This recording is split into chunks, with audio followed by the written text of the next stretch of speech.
Hello and welcome to the Theory of Thing Investment Podcast. My name is James Whelan. I am the Managing Director of Barclay Pierce Capital's Wealth Management Team. I'm joined by Heath Moss of HLM Investments. Heath, how are you now? Oh, not too bad, mate. Got a bit of a cough, caught whatever the kids get brought into the house. You So, guys are yeah, killing me. I The know, kids are I know. sick, you're sick, everyone's sick. It's just South Australian sickness. That's what it's called. It at the time at the record. Well, it's Friday morning, the 9th of August, 2024. A couple of days left of the Olympics. Now, also before I start, I've got um, ask and you shall receive The every new sort of shipment. every flavor of wakey that you Oh, could there's different possibly flavors, is imagine. there? Yeah, there's different flavors. Okay, so this is a Oh, wakey, good product. Okay, this mm. is I've got the berry flavor. I've got Very good. Very good. berry flavor. Okay, hang on, that's the same one. I've got caffeine energy muscle health lemon flavor with magnesium in it. That's the blue one. And I've got wakey lemon and lime flavor. That's that one. Which one do you want today? Yeah, I I want go the the magnesium berry. one. I go the I, berry I, one. I'm going to go the magnesium. I'm not going to listen to you, but I'm going to go because I need the blue one with the magnesium in it because I'm doing a rugby challenge because we're a sporting broker. Mm-hmm. So we're doing a challenge. So I said that I'd be a competent winger at rugby level, not the highest level, but I just thought that I'd be. And I've never played rugby union before. Thank you very much. Here it goes. Um, Beautiful. yes, wonderful. The so competent at a rugby at a reasonable level to play competently. And so we've set this challenge here because I don't know how to back down from a challenge. I'm obviously way too ambitious for my own boots, and I also remember when I wanted to do jump or didn't want to do jump rope. Somebody challenged me to compete at a national level in jump rope, and six Mm. weeks of training, and I won a gold medal. I won a national title. That's two, in fact. That is the sort of attitude that I bring into everything that I do, of just blindly backing my own capabilities, regardless of how ridiculous it is. I could get myself killed doing this thing, right? I'm not a rugby build. I'm an AFL former AFL player. Mm-hmm. I was a shortstop in baseball for like 15 years. You can sort of see that I've got the build for that. So anyway, so I'm doing a rugby. So day one was training. Day one training was yesterday, and I've pulled up a bit sore. You I'm saw? not gonna lie to you. I'm just working on taking high balls and working on my step and everything like that. I'm gonna work my way up to actually getting and taking a tackle as I go through. So that's gonna be the hard part as we sort of get to that. Anyway, mate, we don't have much time to lose. I'm due in a meeting at 11 o'clock. It's 10:45 in the morning, so I've got to get to this thing. You know, just launch into, mate. How was your week? How's your week? Oh, mate, it's been sick. That's all it is. Okay. Kids home from school sick. It's nothing new. I've caught whatever they've got, and markets were a little bit sick to start the week, but yeah, it's been a nothing week for me, unfortunately.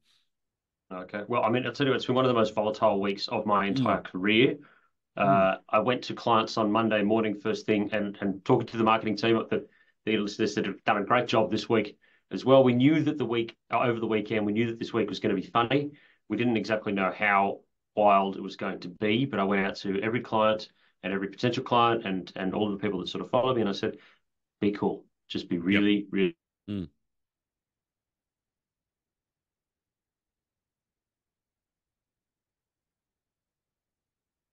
up down to zero, but just a little bit lighter if you can spare it, because the US market was expensive going into it, and I've been saying that for a while.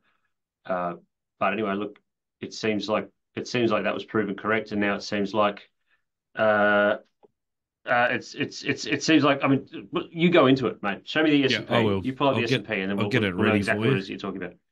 Yeah, I'm just shutting All down right, there things. we Hang go. on. There we Okay, go. good, All right, beautiful. good. So I'll be as quick as I can. I know we are Yep. pressed for time.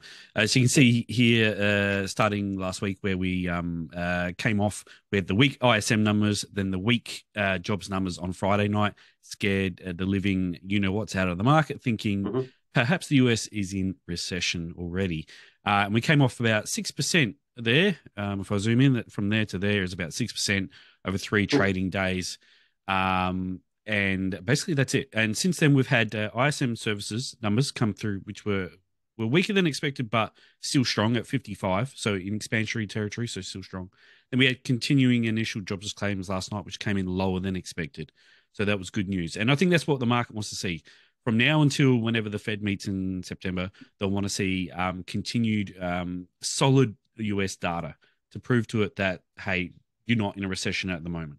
Because that what was that rule? SARM rule. The SARM rule was No, triggered last week. there's a new BS rule that I comes up know, every couple of months I about know. how the sky is falling. I swear to God, and then I Yeah, get oh, everyone texting me out of the blue, just going, Jimmy, this SARM rule, you didn't see this coming. It's just like, mate, no one had heard of this thing 2 seconds ago, and all of a I sudden know. everyone's an expert, and everyone wants to be an expert on the BOJ Yep, just out of the yep. blue. Come on, guys. And Also, and I mean, that wakey with the magnesium in it is actually really nice. I mean, that's lovely. Thank you, George. beautiful. And I think the market was just spooked because they got those two really weak numbers last week. But Mm. if you drill down further into the job starter, you had 249K temporary layoffs, and most of it was due to hurricanes in the southeast Florida area. So they're saying jobs jumped up to about 4.3. They reckon jobs could come back down to 4.1% unemployment rate in September on the back of that alone. So I don't think the US is in recession at the moment or close, but we'll leave it there. So that was the US markets. I'll quickly bring up the topics for Japan because obviously that was the main talking point this week. Limit down. Limit down. The sky is falling. It There. was just like we will never financially recover from this No, ever no. again. And so you can see there on Monday during Asian trade, the topics, the Japanese main index was down 12%, their biggest fall since the 87 crash. And this was all triggered because of the US markets. Basically, everyone knows about the yen carry trade. You borrow in yen in a very cheap interest-bearing currency, and you invest in US dollars, which is yielding 5% risk-free in their bonds. So you can make an easy margin there of maybe 3% or so. But what happened, obviously, with the US markets and recession fears, we had US dollar come off, you had yields come off, and then you had the yen spike and a yield spike over in things. So everything went against this trade. Everyone had to get out. And that started last week on Thursday, and then we saw it accelerate on Monday. And then we got margin calls, and that sort of snowballs. You get margin call, people have to sell, more margin calls, and it snowballed into. There was a few margin calls, weren't there? Yeah, there were. I'm trying to see. Hannah, sorry, you keep going. I'm going to pull up. Yep. I'm going to pull up the that thing. I'm going to move my So, wakey magnesium style. I can feel that helping my calves as it goes, mate. Depending What? on how we depending who you look at. I mean, I've seen JP Morgan say we're 65 to 70% through the unwind of the margin in Japan, because a lot of retailers get caught up in this too. They borrowed Japanese very, very cheap, and then went into their own market and bought the Nikkei or the Topex. And you can see how the rally it's had since what was it, May of 2023. It's up, what are we there? Up about 30-40%. So it's been a massive rally, and this all just came to head, and it was who could get out of the door quickest, and everyone rushed the door at once, and we all know what happens then. But since then, we've sort of found a little bit of normalcy. It bounced 10% on Tuesday, continued to rally a little bit. If we look at the VIX quickly, we can see on Monday night it spiked to 65. That was untradeable though, but it did spike to 65. It's back down at 23 now. Most people say that if it's 20 or below, then it's a fairly calm, rational market.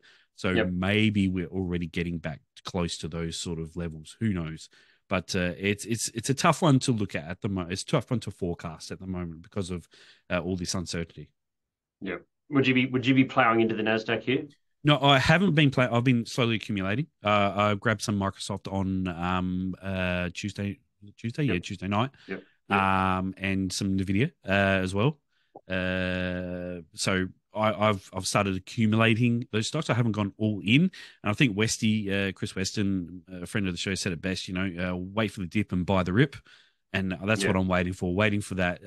The market's going to want to see consistent, solid macro data out of the US to convince, okay, we're not in recession.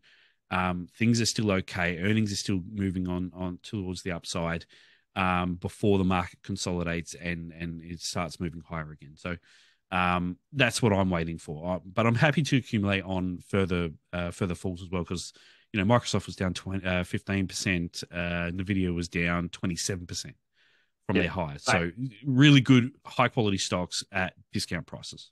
Bargain basement prices. You liked it here, you're gonna love it there. And don't forget that those stocks, not to be like a Gerber Kawasaki jackass, but don't forget that those stocks, everything goes through those stocks. Mm-hmm. So, oh wow, that's interesting. Sorry, I'm just getting messages. I'm still trying to work while I do this. That those stocks are, some of the biggest ones. Everything has to go through them. They are fairly, I want to say, recession proof. Mm-hmm. I know, I'm going to regret saying that, but You will one day. They do trade like big defensive stocks, and they do just cash generators, and they can go to the debt market. They don't need the debt market. They have their own equity. They could borrow whatever they borrow against themselves, whatever the hell it is. So that they are fairly immune on these sorts of things. Stats that matter for you, why you do not panic, and then we'll probably just do footy tips, and then I'm going to go, man. So no worries. I've got to be over at Salesforce Tower in 5 minutes. Great. Such as the life of a managing director. It's lots of fun. The JP Morgan says institutions bought the dip while retail panic sold aggressively. This is what I went to everyone to say. Relax, calm your farm. Retail sold $1 billion. That is minus 2.5 standard deviations below. Sorry, 2.5 standard deviations below the 12-month average for that amount to happen on that day. Institutions bought 14 billion. That's 2.9 standard deviations above 12-month average. So these big panic signs are purely a transfer from retail to the institutional side. I know a lot of that's going to be from margin. People who just have to sell. That's sort of how it goes. But then you've got institutions who just have to buy. Which is why I do prefer, and making sure that you're in the right product, but backed by a big place that just does it all for you, and tailored to your risk, which is one of the services that we offer here at Barclay as well, for all of your needs. Okay, give me a footy tip, bro. What have I got? I went simple this week. My only one of three came in last week. Terrible week for betting. I'm actually backing my Crows in Sunday night, paying $2.97 at home versus the Dogs. I know the Dogs are in good form. Rankin will be back. I think we'll win by a couple of goals. This is democracy manifest. May he rest in peace. I'll tell you, I was made the joke about the Paris, the hockey roo, who got caught. He got arrested trying to buy some cocaine over there, and it was on the same day. I was thinking he should front the media and just go, "What is the charge? Buying a succulent Parisian bag of cocaine." This is democracy manifest. Anyway, as if it wasn't bad enough imagine that, getting bailed out of the Olympics, not getting a medal, and then getting picked up just trying to get a baggie on your baggie. Mate, it's a tough run away. That is a tough trip. Mate, I've got Sydney Collingwood is going to be the game tonight, but I don't want to put out a thing about tonight's game that's coming up. What else we got? What is there? Fremantle. Melbourne Port. Here we go. Yep. Head-to-head, Port 10-6. This is the Scout Port near the MCG. Gives it a line, no play. Agree with the market margin. Port 1-39. There you go. I hate it. Beautiful. Port 1-39. That's it. Heath, if you got anything else, make it now. Otherwise, I've got to lock it down and run. I'm all done. Have a great weekend, everyone. Thank you very much, and thank you very much to the good people at Wakey for sending us some more things. I am now triple caffeinated, but I've got a good magnesium hit too. I can feel my calves just breathing a sigh of relief as I continue this rugby challenge. And I will be keeping you posted on this rugby challenge as I go as well, posting videos through the entire track of it as well. I am powered by Wakey. I will be coached by Playbook Coach, who are big fans of as well, and going through that as well. So that's Chris Lynn's app where you pick your coach. You can elect your coach and book them in. Playbook, I'm getting a rugby coach. I've already got a guy lined up through it, so I'm going to go through that app, get myself a rugby coach to help with some of my speed, some of my step. I'm going to do that thing, the rugby players where they jump up and then they do that sort of the thing, and you don't know where they're going to go. That's what I need, a little fake out. It was Tomoda Tahu used to do it all the time. I think it was. So look, those ones, that's what I'm going to do. Anyway, it's good. So thank you, everyone, for joining us. It's been a hell of a week, but we did manage to get there. Thank you so much. You've been watching and seeing and listening to the Theory of Thing Investment Podcast. I'm James Whelan of Barclay Peers Capital's Wealth Management Team, joined by Heath Moss of HLM Investments. Thank you very much for joining us. Have a great day. Have a great weekend, everyone. Bye. Now I've got to figure out how to actually end the recording on this thing. Nah, it's every gone. week. Yeah, I got to shut up. Here we go. Yes, I'm sure I want to stop recording. Why don't you just stop? Okay, bye.